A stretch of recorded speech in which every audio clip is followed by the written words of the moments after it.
Айнаш Төлеш қызымен тез оқып үйренейік. Каналыма лайк басып, тіркелуді ұмытпаңыз. Бүгінгі өтетін әрпіміз У әрпі. Удан басталатын сөздерді менің соңымнан қайтала. Уыз, уақыт, уылдырық.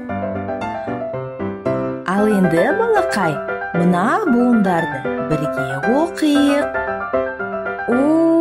Уом, ус, уш, ау.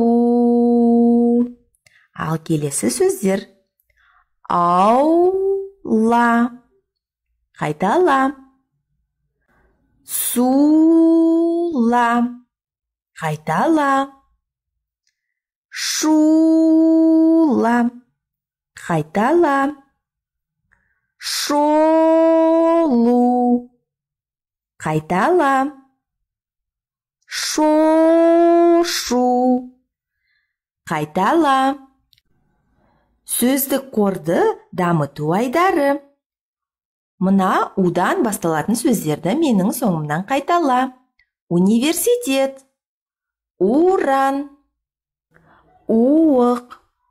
Балақай, сен жақсы оқыдың бүгін. Қош сау бол. Келесі сабақта кездескенше. Каналыма тіркеліп, лайк басуды ұмытпа.